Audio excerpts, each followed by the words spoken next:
안녕하세요. 이제 미국 대선이 진짜 얼마 안 남았습니다. 근데 요새는 트럼프가 거의 대세로 굳혀가는 그런 느낌이라 걱정하시는 분들은 또 걱정이 많으실 텐데 오늘은 앞에서는 간단하게 트럼프가 됐을 때 어떤 업종이 강세일지에 대한 이야기를 좀 해보고 뒷부분에 가서 포스코홀딩스 최근 소식 정리하면서 앞으로의 전망까지 알아보도록 하겠습니다.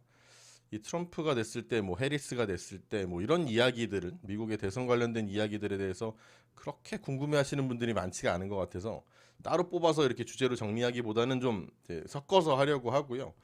잘 안 보시더라고요. 네. 그래서 앞에 부분에서 간단하게 정리할 테니까 그 부분에 대해서 관심이 없으신 분들은 한 5분, 7분 정도 뒤로 가시면 아마 뒷부분 소식이 나오지 않을까 합니다. 자, 그럼 시작하기 앞서서 좋아요 한 번씩 부탁드리고요.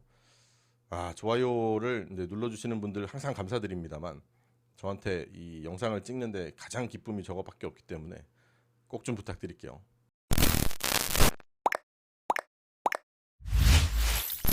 자, 트럼프의 당선 확률, 해리스의 당선 확률을 보는데 일단은 트럼프 당선 확률이 꽤 높아졌습니다.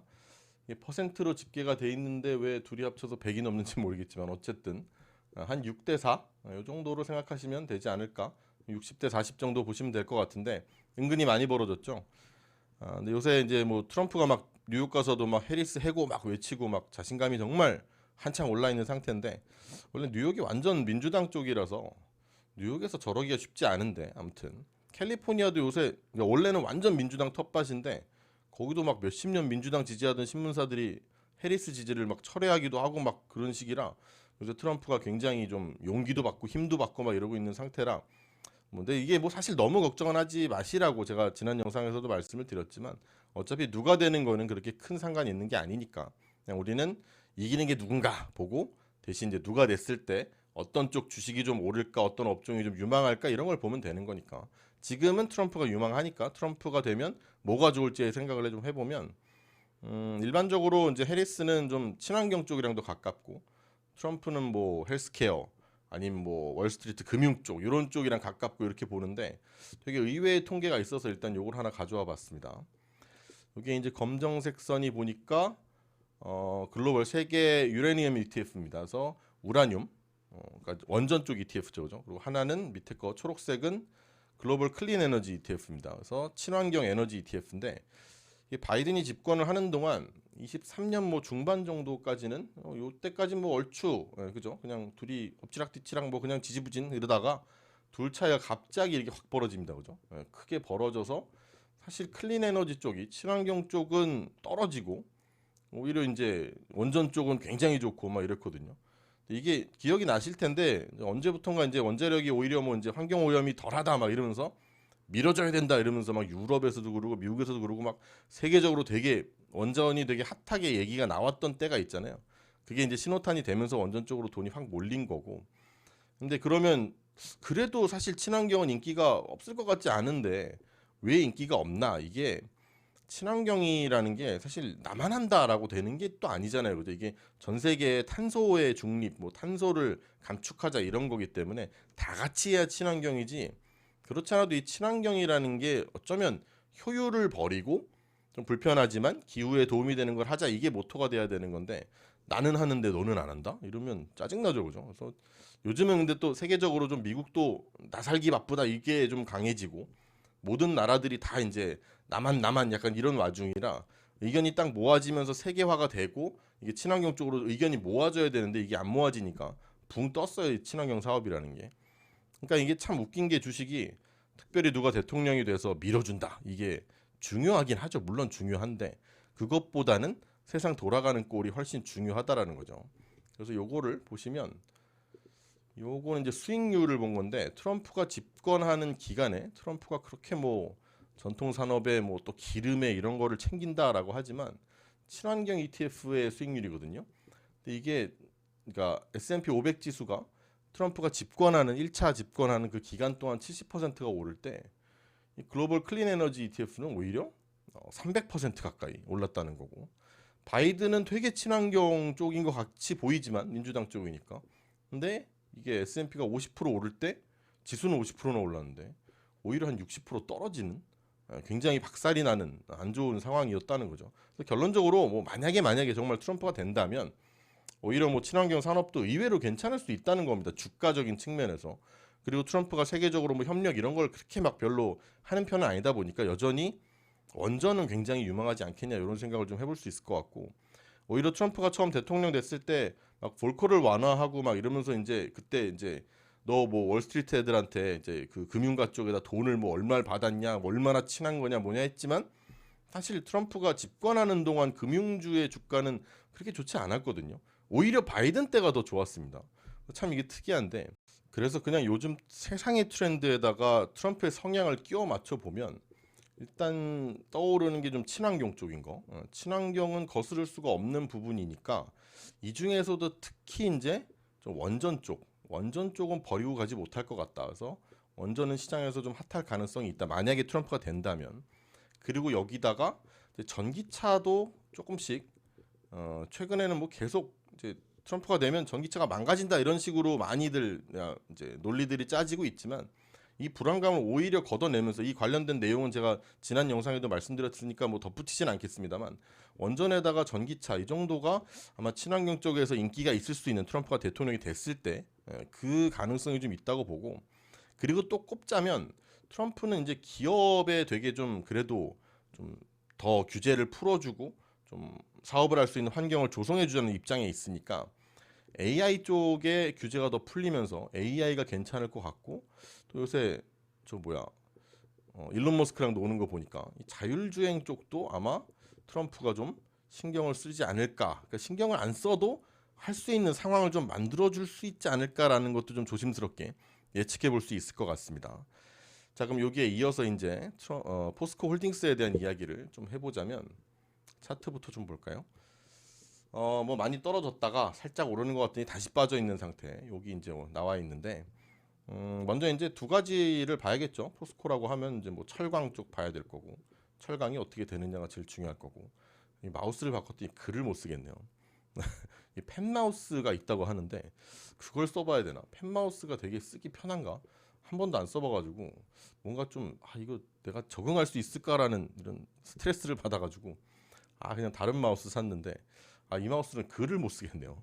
아무튼간 일단은 대충 봐주십시오. 이 철강에 대해서 일단 포스코는 좀 지켜봐야 될 것 같고, 그리고 2차 전지 이 두 가지에 대해서 이제 생각을 해보면 되겠죠. 2차 전지라고 하면 이제 얘는 이제 리튬이죠, 리튬. 진짜 글씨를 못 쓰겠네. 리튬입니다, 리튬. 2차 전지 쪽이랑 철강이를 두 가지를 살펴봐야 되는데, 일단 철강은 중국이 이제 부양책을 하긴 하는데 약발이 그렇게 막 잘 듣는 느낌은 아니라서 좀 더 강한 게 나와줘야 되지 않겠냐라는 생각입니다. 뭐 나오기만 한다면 그러면 철강 업황도 금방 풀릴 것 같긴 한데 살짝 조심스러운 게 없지 않아 있어요.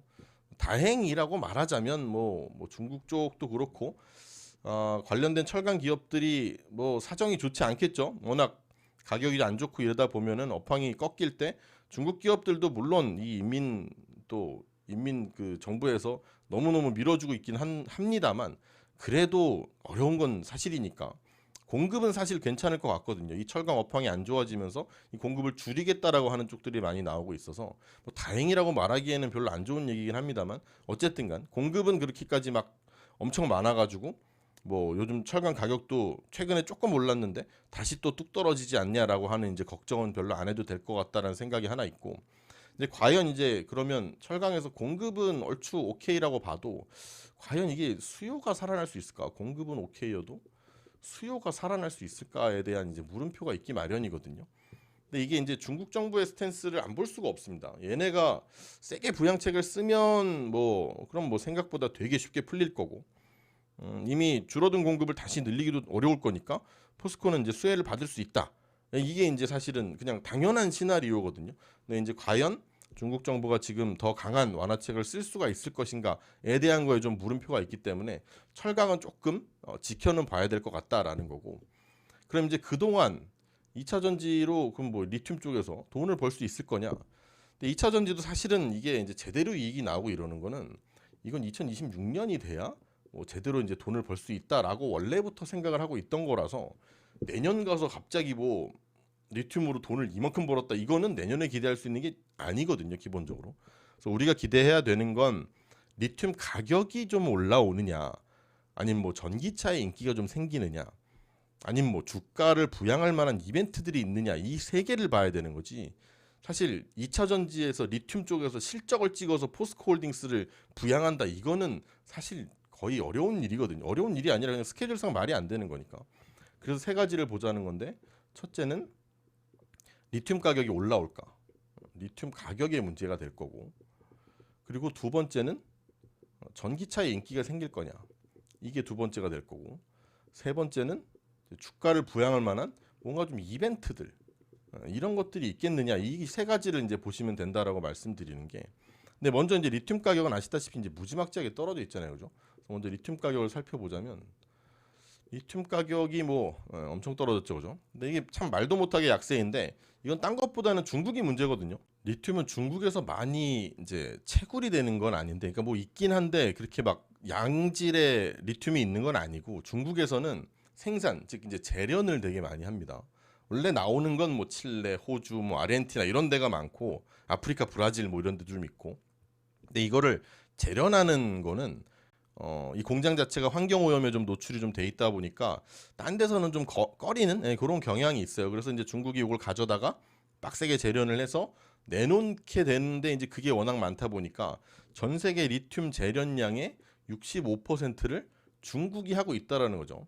그래서 되게 재밌는 게, 우리가 뭐 어떤 뭐 원자재든 뭐 이런 얘기를 할 때 보면 다 이제 단위가 달러잖아요, 그죠? 근데 이 그래프도 보시면 차이니스 위안으로 돼 있거든요. 그러니까 위안화로 표시를 한단 말이에요. 그래서 리튬 시장의 중심은 중국인 거죠.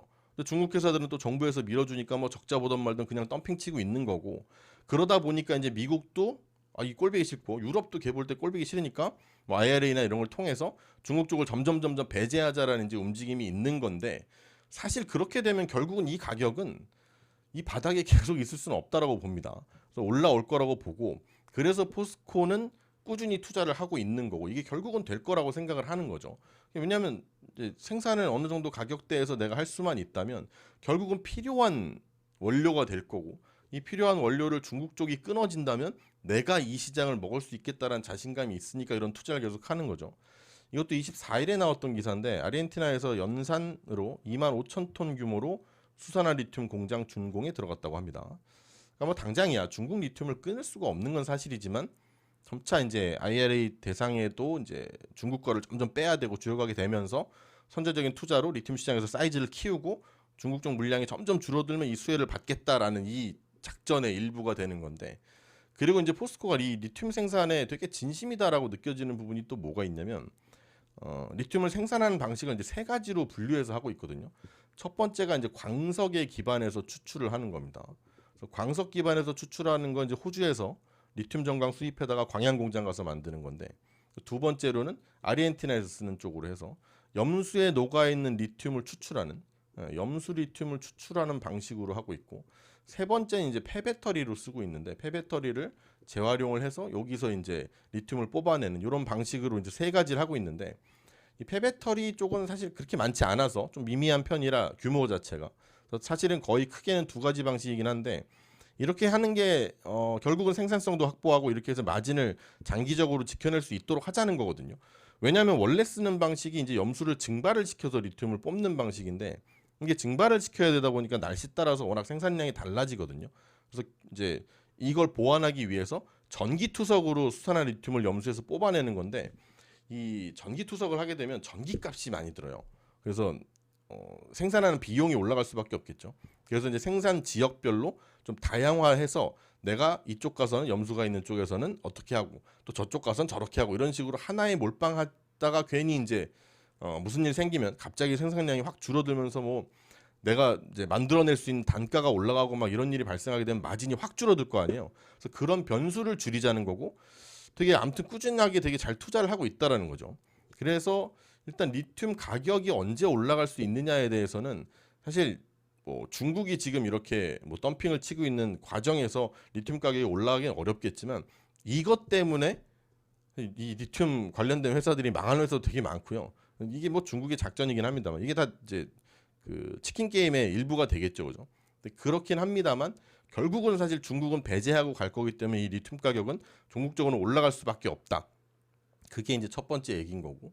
그리고 주가 부양할 만한 이벤트가 있을 거냐라는 건데 이건 이제 내년에 꾸준히 있을 예정입니다. 내년 2분기에도 이제 요번에도 뭐 공장 준공 얘기가 있었지만 내년 2분기에는 아르헨티나에서 2단계 상공정 또 하공정 준공이 있을 거고 인도네시아 쪽에서 니켈 재련하는 합작법인 공장도 2분기에 준공을 할 거라고 예상을 하고 있고 그리고 또 아르헨티나 생산 개시가 내년으로 잡혀 있는데 내년에 생산하고 나서 이제 실제로 인증 과정이 필요하거든요. 그게 한 1년 되니까 인증 과정 거치고 그러면 실제로 팔리는 건 26년부터 팔리겠지만 제대로. 그래서 이익이 나는 건 아까 맨 처음에도 말씀드렸다시피 26년이겠지만 이게 다 잘 진행되고 있고 양산이 제대로 이제 내년에 되고 인증 과정 거치는 걸 보여준다면 그러면 충분히 주가를 부양할 수 있는 이벤트들인 거죠. 그래서 그 사이에 또 캐즘이 조금씩 벗어나는 걸 보여지면 전기차 캐즘이 힘을 받을 수 있다는 거죠.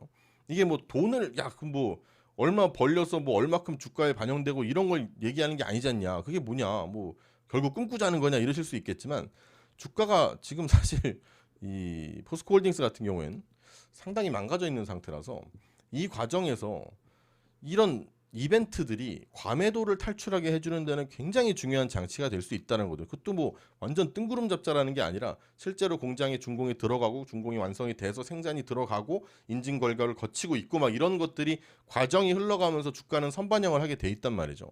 또 좀 보시면 PBR도 완전 또 바닥을 벅벅 긁고 있죠. 또 0.4 근처까지 이제 내려와 있는 이런 상태이기 때문에 이게 뭐 그렇다고 뭐 정말 예전에 막 그 영광을 찾아 뭐 한 배까지 올라간다 본다 이런 거는 뭐 생각할 필요도 없고 지금 당장 이 뭐 과매도 구간에서 완전 뭐 바닥을 긁고 있는데 그런 생각을 할 건 아닌 것 같고 그냥 철강 업황이라는 게 언제까지 이럴 거며 그럴 리도 없을 뿐더러 중국의 부양책은 나올 거고 나오는 거에 따라서 얼마나 강하게 나오느냐에 따라서 이제 물론 그 반향이 좀 다르긴 하겠지만 그래도 철강이 계속 이럴 수는 없다라는 것과 리튬 사업은 잘 진행되고 있는데 전혀 걱정할 거 없다라는 거. 그리고 뭐 미국이나 유럽 쪽에서도 중국을 제재하겠다는 거에 대해서는 뭐 변함이 없는 사실이란 말이죠. 이 회사에 대해서 뭐 특별히 걱정할 게 없는 것 같은데 그러면 뭐 말씀드렸다시피 저 PBR이 뭐 한 배 근처까지 가는 건 바라지 않아도 정말 조금만 올라주면 요 언저리까지만 올라줘도 한 50만 원 그냥 넘단 말이에요. 그래서 이제 뭐 크게 걱정할 수 있는 게 아닌 것 같은데 다음에는 뭐 또 기회가 되면 포스코홀딩스에 대해서 좀 더 사업부별로 자세하게 설명드릴 수 있는 영상을 만들도록 하겠습니다. 아무튼 뭐 그때까지 돼야 뭐 이걸 뭐 팔아 마라 뭐 이런 말이 나오는 거지. 지금은 사실 뭐 택도 없는 가격이기 때문에 완전한 과매도 구간이라는 걸 말씀을 드리는 거고 아주 조금만 오른다고 하더라도 이건 50만 원 정도는 충분히 넘어갈 수 있는 주식이기 때문에 뭐 지금 뭐 매도에 대한 생각을 하실 필요는 절대 없다라는 말씀을 좀 드리고 싶습니다. 자, 그러면 오늘은 여기까지로 마무리하고 오늘도 끝까지 들어주셔서 고맙습니다. 좋은 하루 되세요.